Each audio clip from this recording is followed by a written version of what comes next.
My father handed my golden child brother a luxury penthouse in New York and left me a crumbling, debt-ridden farm in the middle of nowhere, smiling as if he'd handed me a death sentence. A girl doesn't need an empire, Claire, he told me. Be grateful you have a roof. 5 years later, after I sacrificed every drop of sweat, blood, and tears to turn those worthless ruins into a multi-million-dollar boutique resort and organic empire, my family showed up at my gates. My mother looked around at my success and didn't offer a hug. She handed me a legal notice. You have 72 hours to sign this property back over to the family estate. Your brother needs it more. They thought I was still the quiet, obedient daughter who would break down and yield. They had no idea I had anticipated their greed from day one. Drop a comment with the city you're watching from, and let's dive into the story. My name is Claire, and at 27 years old, I finally understand the true cost of blood ties. When my father's will was read 3 years ago, the lawyer didn't even look me in the eye. My older brother, Julian, sat across from me in his bespoke suit, already wearing the smug grin of a conqueror. My father handed Julian everything: the prime Manhattan penthouse, the lucrative commercial real estate portfolio, and millions in liquid assets. Me? I was handed a single sheet of paper detailing the deed to a decaying, 70-acre farm in the middle of nowhere, loaded with 6 figures in unpaid back taxes and structural ruin. A girl doesn't need an empire, Claire, my father had written in a final, patronizing note. Be grateful you have a roof. Let your brother handle the heavy lifting. Julian leaned over, chuckling under his breath. If you play your cards right, Claire, maybe I'll hire you as my assistant.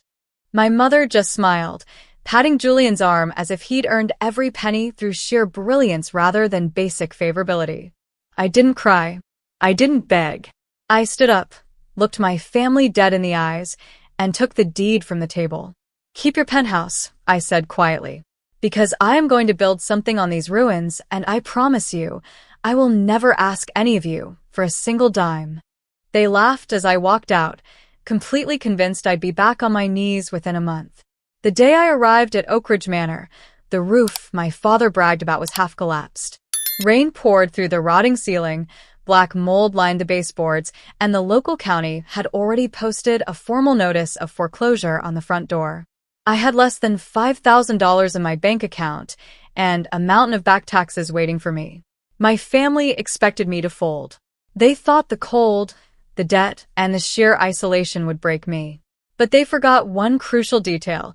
I had spent years quietly studying my father's corporate operations while they catered to Julian's every whim.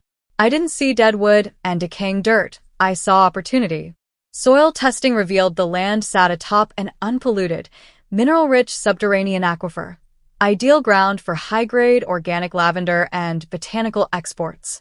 Instead of selling the property for pennies to clear the debt, I took the ultimate gamble.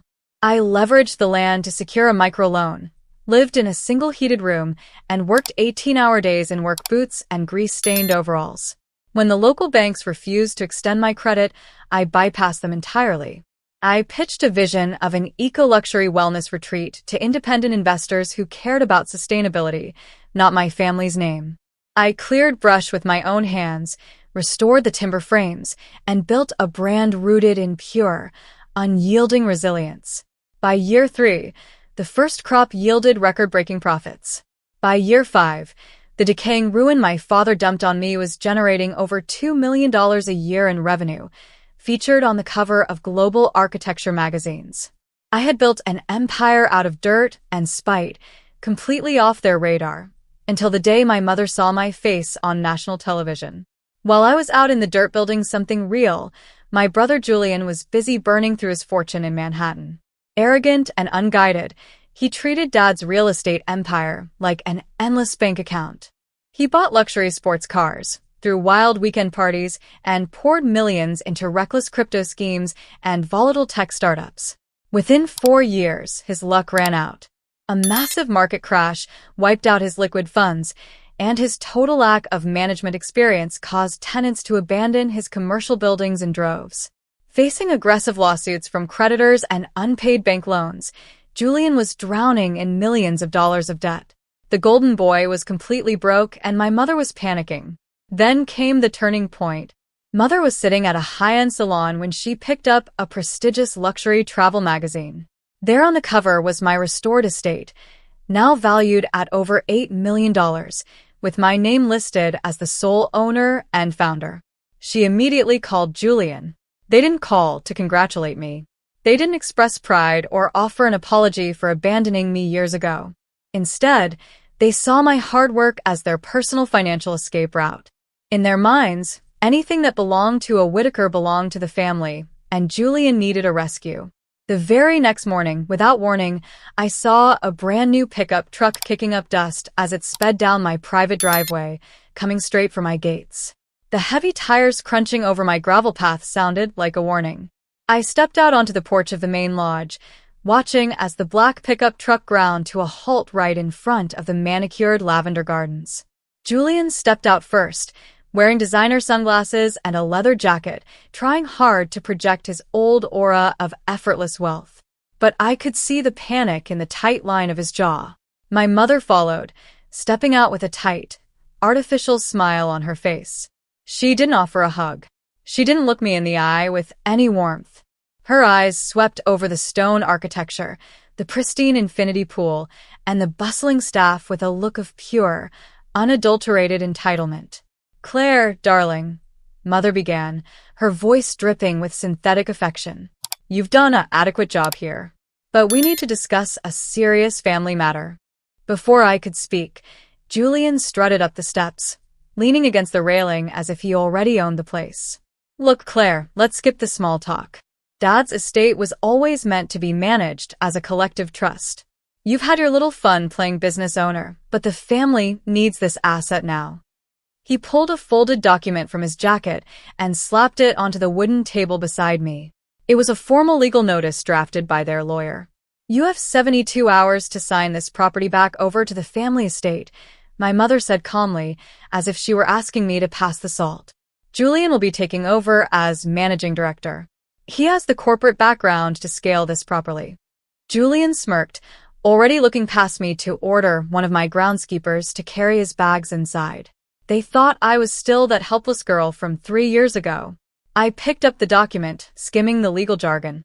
They were claiming that because the original land was transferred from my father's estate, any financial appreciation belonged to the Whitaker Family Trust. They had even attached fabricated email threads suggesting my father intended for the farm to be a shared investment.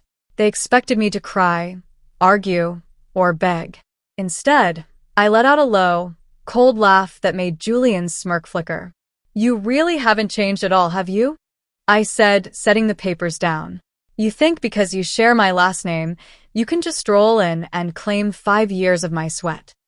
Mother's expression hardened into ice. "Don't be ungrateful, Claire. Julian is facing a temporary liquidity crisis. As his sister, it is your duty to support the family.